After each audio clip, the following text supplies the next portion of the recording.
Bismillahirrahmanirrahim. Assalamualaikum warahmatullahi wabarakatuh.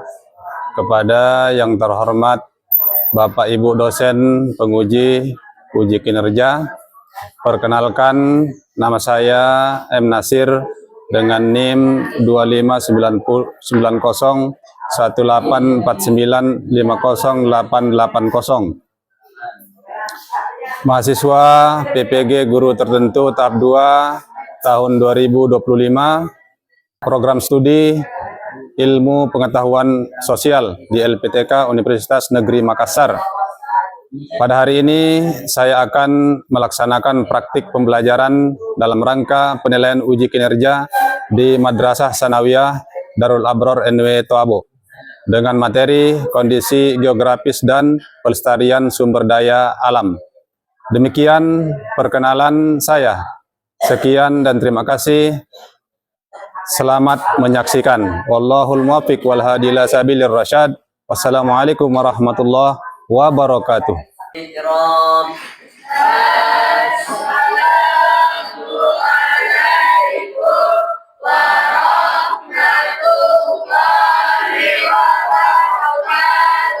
Waalaikumsalam warahmatullahi wabarakatuh. Pelajaran pada pagi hari ini baru selesai di Lozan. Ya. Jadi sebelum kita lanjut, mari kita berdoa dulu. Bismillahirrahmanirrahim. Allahumma inna nas'aluka an tusalli wa tusallim ala sayyidina Muhammadin wa ala sayyidil anbiya'i wal mursalin wa ala alihim wa sahbihim ajma'in wa an tu'ammirana rasul wa tu'ammirana rasul fi furu'ina ila yaumiddin wa an tansurana wa taqta alaina wa tarzuqana wa tahfazana wa taghfir lana wa li jami'il muslimin ya Allah ya Hayyu ya Qayyum la ilaha illa anta. Ya, terima kasih. Ya, setelah pembacaan doa tadi, sepatutnya kita selalu bersyukur kehadirat Allah Subhanahu wa taala, di mana kita diberikan kesehatan, keafiatan, berbagai macam nikmat oleh Allah, sehingga pada hari ini kita bisa bertemu, bermuajahah, berkumpul di tempat ini. Tiada lain tujuan kita satu, yakni belajar. Ya. Selanjutnya salawat beserta salam mari kita senantiasa hadiahkan kepada junjungan alam Nabiullah Muhammad sallallahu alaihi wasallam. Mari kita bersalawat anak-anakku. Allahumma sholli ala sayyidina Muhammad wa ala ali sayyidina Muhammad. Dengan seringnya kita bersalawat kepada Nabi kita, Nabi besar Muhammad sallallahu alaihi wasallam, mudah-mudahan di yaumil kiamah nanti kita akan mendapat syafaahnya. Selanjutnya kita akan memasuki materi pembelajaran pada pagi hari ini, namun saya ingin mengecek dulu kehadiran anak-anakku pada hari ini. Jadi hari ini tanggal 25 Agustus 2025. Ketua kelas, apakah ada di antara temannya yang tidak hadir? Ada. Siapa itu? Kenapa tidak hadir, nak? Sakit. Oh, sakit. Ya, mudah-mudahan anak Gusna cepat sembuh untuk kembali beraktivitas di madrasah ini di dalam menuntut ilmu. Ya. Selanjutnya, mari kita lanjutkan materi kita. Jadi hari ini saya akan melanjutkan materi sebelumnya, yakni kondisi geografis dan pelestarian sumber daya alam.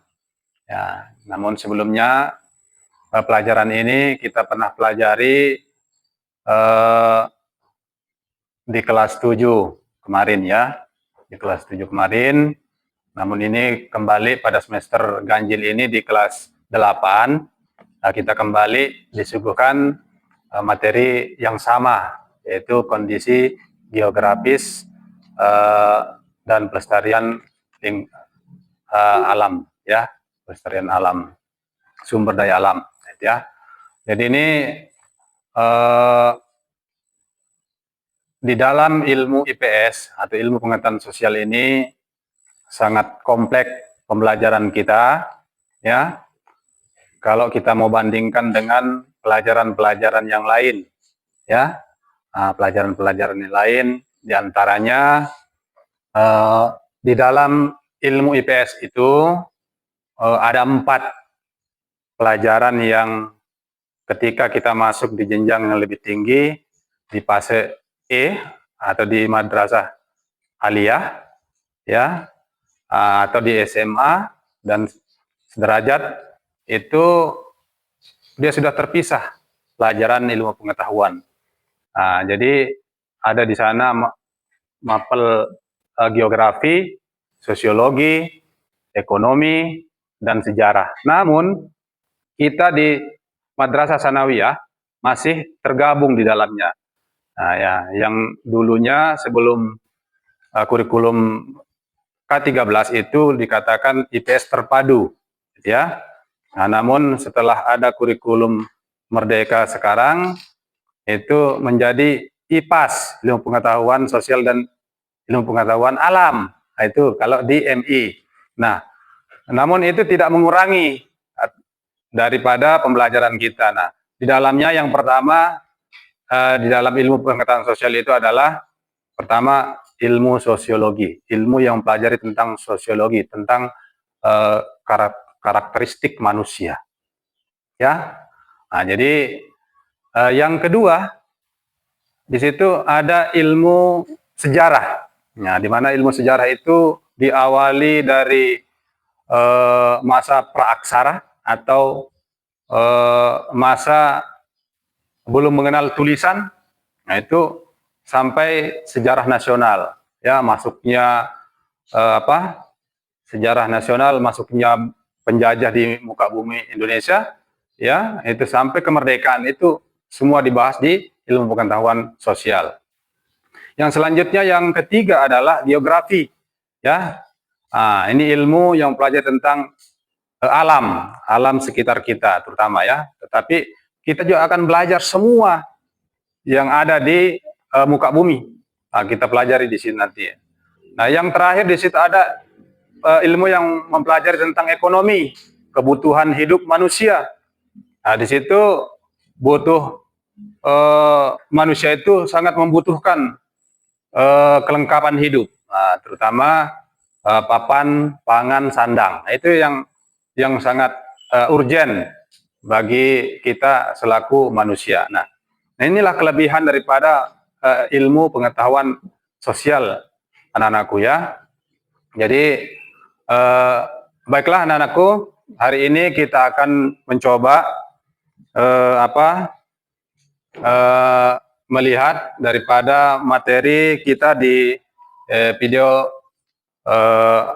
audio visual kita. Jadi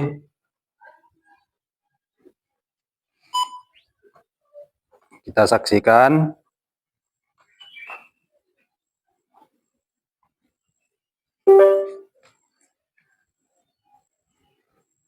Ya, kita saksikan di sini.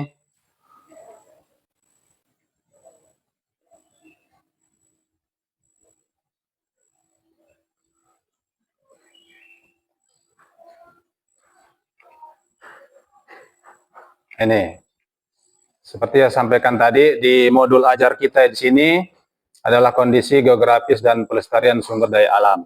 Nah, kita simak sebentar. Ilmu pengetahuan sosial untuk SMP kelas 8. Materi nomor 1 yaitu kondisi geografis dan pelestarian sumber daya alam. Seperti yang kita bahas yaitu keberagaman alam Indonesia, pemanfaatan sumber daya alam, sumber daya manusia, pengetahuan sosial dalam pemanfaatan sumber daya alam dan manusia, dan yang terakhir kondisi geografis dan interaksi dengan bangsa asing. Ya. Ya, itu ilmu pengetahuan sosial. Itu yang seperti saya sampaikan tadi, sangat kompleks, sangat lengkap pelajaran kita jikalau kita membandingkan dengan pelajaran-pelajaran IPA atau bahasa Indonesia atau yang lainnya. Nah, ini makanya kalau dikatakan anak-anakku pelajaran IPS itu mudah, ya mungkin tidak mudah ya. Nah, karena di dalamnya ada 4 pelajaran yang harus kita kuasai. Jadi kira-kira ada yang bisa ambil kesimpulan dari video tadi atau tampilan dari video tadi, apa-apa yang terdapat di dalam materi kondisi geografis dan pelestarian sumber daya alam. Ada yang bisa? Ya, silakan Abdul Majid. Tentang kondisi geografis. Oh, kondisi geografis, ya, kondisi geografis alam Indonesia, ya, tentang kondisi geografis alam Indonesia. Nah, jadi ini sangat penting bagi kita untuk mempelajari materi terkait tentang letak astronomis Indonesia, ya, letak astronomis Indonesia. Nah, jadi letak astronomis Indonesia itu dilihat dari garis khatulistiwa, ya, garis khatulistiwa. Nah, yang mana dikatakan garis khatulistiwa, ya, ini bisa saya tunjukkan di peta ini. Ini garis khatulistiwa. Ini adalah garis khatulistiwa atau dikatakan juga nama lainnya adalah garis lini atau garis ekuator, ya. Nah, jadi ini bentangannya, ya, dari titik 0 ke sini, dari Sabang sampai Merauke. Nah, itu. Di antara anak-anakku ada yang bisa menjelaskan tentang letak astronomis Indonesia? Oh ya, silakan, Majid. Astronomis Indonesia berada pada 6 derajat LU sampai 11 derajat LS Ya. dan 95 derajat BT sampai 141 derajat BT. Ya, mungkin bisa dituliskan dulu. Nah, ya, silakan dituliskan di papan tulis untuk lebih. Nah.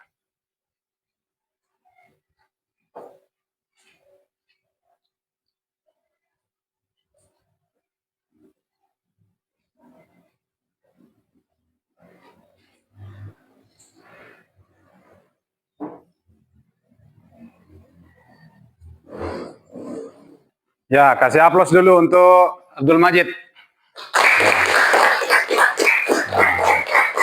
Oke, terima kasih. Letak astronomis Indonesia berada pada 6 derajat lintang utara sampai 11 derajat lintang selatan ya, dan 95 derajat bujur timur sampai 141 derajat bujur timur. ya, itu ya. Jadi seperti itu. Nah, ada di sini. Nah, jadi di sini kita di Indonesia, ya, ini adalah wilayah negara tetangga. Ini ya, tetangga ada di sini Pulau Rote, Morotai, ya, ini Miangas di sini. Morotai ini adalah di sinilah Miangas. Yang saya sampaikan tadi yang di atas, ya. Di sini 6 derajat LU. Nah, di sini. Nah, terus di sini adalah Pulau Rote. Ini ya, Pulau Rote. P ini menunjukkan Pulau Rote. Ini LS-nya adalah lintang selatannya adalah 11 derajat. Nah, sementara di sini adalah 90 derajat bujur timur. Ini paling barat Indonesia. Itu paling barat Indonesia itu titik nolnya itu adalah Pulau Nias, maka atau Sabang, ya, Sabang, ya, pulau titik nolnya Sabang sampai Merauke. Nah, di sini ada batas di sini. batas wilayah kita antara Papua Nugini dengan Papua. Itu perbatasan adalah Merauke. Nah, itu Merauke ya. Nah, jadi kalau di sebelah utara kita ini berbatasan dengan Filipina. Ya, ada juga di Indonesia Barat di sini kita berbatasan langsung dengan Singapura dan Malaysia. Ada juga Brunei Darussalam. Nah, itu tetangga daripada negara kita. Nah, itu ya. Ada juga di sebelah selatan di sini adalah Timur Leste yang dulu masuk di wilayah Indonesia, namun pada tahun 1999 Timor Leste itu pisah dari Indonesia, ya itu. Nah, ditetapkan pada 2001. Nah, itu. Jadi menjadi sebuah negara yang berdiri sendiri. Itu yang dulu adalah Nusa Tenggara Timur menjadi atau Timor sekarang menjadi Timor Leste. Itu. Oke. Ya. Nah, selanjutnya ya, di sini terkait tentang pelajaran kondisi geografis kita. Di sini kalian bisa lihat dan dengarkan sebentar terkait dengan kondisi geografis dan pelestarian sumber daya alam kita. Nah, ya, coba kita simak sebentar sebelum kita lanjutkan diskusi kita. Assalamualaikum warahmatullahi wabarakatuh. Kembali di channel. Di video kali ini kita akan mempelajari tentang pelajaran ilmu pengetahuan sosial untuk SMP kelas 8. Saat ini bab 1 yaitu kondisi geografis dan pelestarian sumber daya alam. Sumber yang kita bahas yaitu keberagaman alam Indonesia, pemanfaatan sumber daya alam, sumber daya manusia, peran lembaga sosial dalam pemanfaatan sumber daya alam Indonesia, dan yang terakhir kondisi geografis dan interaksi dengan bangsa asing. Ya. Oke. Nah, itu. Ya. Terkait tentang letak geografis wilayah Indonesia, kira-kira anak-anakku ada yang bisa menjelaskan? Oh, silakan. Ilman Sirajuddin. Letak geografis Indonesia berada dari dua benua dan dua samudra, Ya. yakni benua Australia dan benua Asia, dan samudra Pasifik dan samudra Hindia. Oke, mantap. Ya, berikan aplaus. Nah, jadi itulah letak geografis dan letak astronomis tadi sudah dituliskan oleh teman kalian Abdul Majid di atas. Yaitu kalau letak astronomis 6 derajat LU, ya 11 derajat LS, 95 derajat BT, dan 141 derajat BT pula. Nah, setelah yang kedua, di sini juga teman kalian sudah menjelaskan terkait tentang letak geografis. Nah, yakni letak geografis wilayah Indonesia itu terletak pada dua, ya, yakni diapit oleh dua benua, Asia dan Australia. Yang kedua adalah samudra. Nah, diapit oleh Samudra Pasifik dan Samudra Hindia. Itu. Oke, paham? Ya. Oke, alhamdulillah. Sudah paham. Ya, setelah kita memahami terkait tentang letak geografis wilayah Indonesia, tentunya Indonesia pula wilayah Indonesia kita ini dibagi waktunya, ya. Nah, karena saya melihat Karena ada 3 pembagian waktu di Indonesia itu.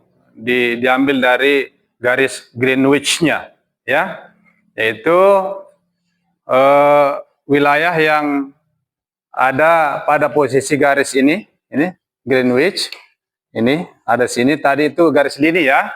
Nah ini sekarang di sini adalah garis Greenwich yang mengarah kepada selatan utara atau utara selatan.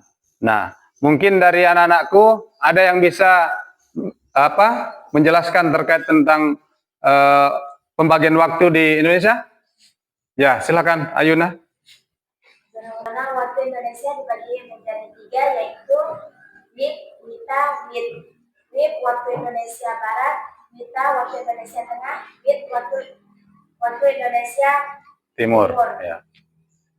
WIB mencakup wilayah Bali sampai Sumatera, WITA mencakup wilayah Sumatera sampai Maluku, WIT mencakup wilayah Maluku sampai Papua. Saya diulangi. Sumatera, waktu Indonesia Barat mencakup wilayah Sumatera sampai Bali. Nah, Bali Mencakup WITA sampai Maluku, yaitu wilayah Indonesia Tengah. ya. Selanjutnya Waktu Indonesia Timur yaitu Maluku sampai Papua. ya. Selanjutnya terkait tentang sumber daya alam. Nah, kira-kira ada enggak daripada anak-anakku yang bisa jelaskan saya terkait tentang pelestarian sumber daya alam kita yang ada di Indonesia? Ada yang bisa? Oh, silakan, Pak. Sumber daya alam dapat dibagi menjadi 2, yaitu sumber daya alam yang dapat diperpahami dan tidak dapat diperpahami. Yang pertama, sumber daya alam yang tidak dapat diperpahami adalah sumber daya alam yang jumlahnya terbatas, contohnya minyak bumi dan batu bara.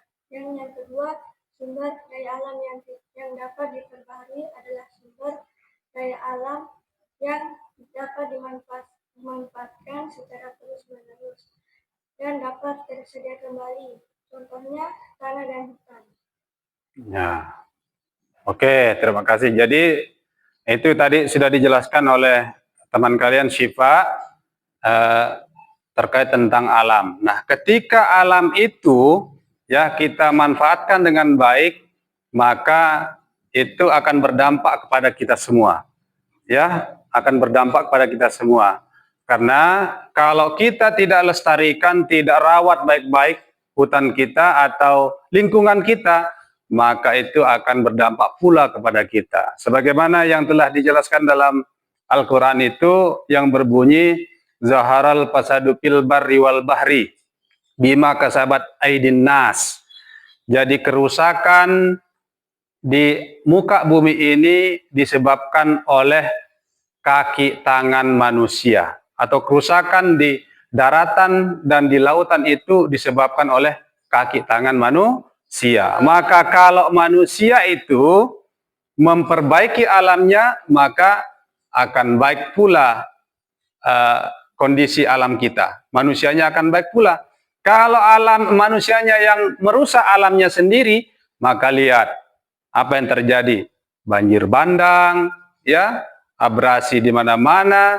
Itu yang terjadi ketika kita tidak memanfaatkan sumber daya alam atau pelestarian sumber daya alam. Saya kira itu. Oke, sudah paham? Ya, terima kasih, Syifa. Dengarkan anak-anakku bisa menyimpulkan dari materi yang tadi kita sudah sama-sama bahas terkait tentang kondisi geografis dan pemanfaatan sumber daya alam, ya.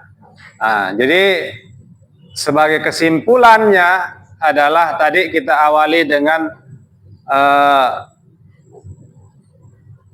jawaban daripada Abdul Majid tadi setelah saya tayangkan video pembelajaran tadi dia mengambil satu, yaitu tentang geografis alam Indonesia.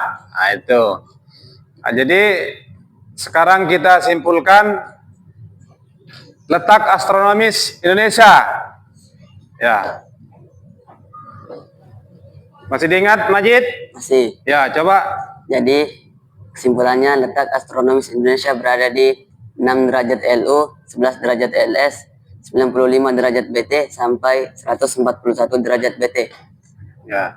Dan letak geografisnya berada di atau diapit oleh 2 samudra dan 2 benua. Di antaranya adalah benua Asia dan benua Australia dan Samudra Hindia dan Samudra Pasifik. Ya. Ya. Nah, jadi itu. Nah, terkait tentang letak astronomis Indonesia itu, anak-anakku semua harus dipahami ya. Ya, harus dipahami. Ada suara mana, Ai? Ya. Jadi sudah paham semua? Nah, kita ulangi, letak astronomis Indonesia berada pada 6 derajat. ya.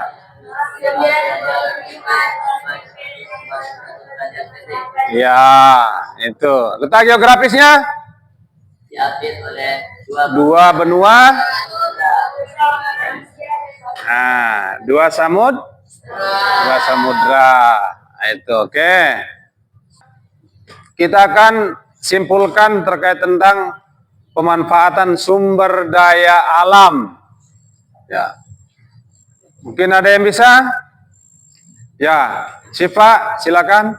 Kesimpulannya adalah bahwa sumber daya alam adalah unsur lingkungan hidup dan terdiri atas sumber daya hayati dan non-hayati yang secara keseluruhan membentuk kesatuan ekosistem Ya. Yang hayati. dan non-hayati. Oke, itu pemanfaatan sumber daya alam itu ada 2 ya. Yaitu hayati dan non hayati. Mungkin bisa dijawab yang hayati. Mungkin ada bisa berikan contoh. Nah, terkait tentang kesimpulan pembelajaran kita materi tentang pemanfaatan sumber daya alam. Di sini tadi sudah dijawab oleh Syifa, mengatakan sumber daya alam non hayati dan hayati atau hayati dan non hayati. Nah, itu kira-kira sudah dipahami semua? Ya, jangan kita nanti bilang paham tidak paham, ya. Nah, itu tolong dipahami. Nah, jadi ini sebagai kesimpulan untuk pembelajaran kita sudah pahami letak astronomis Indonesia, letak geografis Indonesia, pemanfaatan sumber daya alamnya. Ini sungguh luar biasa.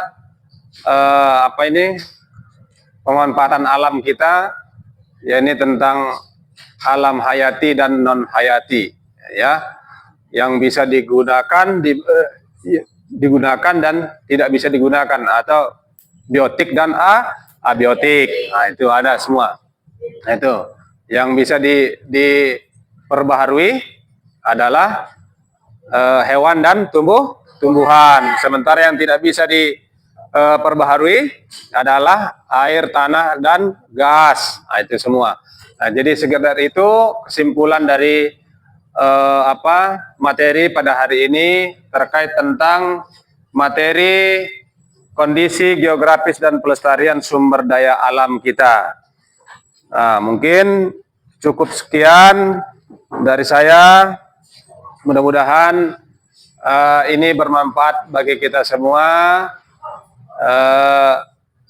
dan kita nanti menuju pembelajaran selanjutnya. Jadi sekian. Wallahul muwaffiq wal hadi ila sabilir rasyad. Wassalamualaikum warahmatullahi wabarakatuh. Waalaikumsalam.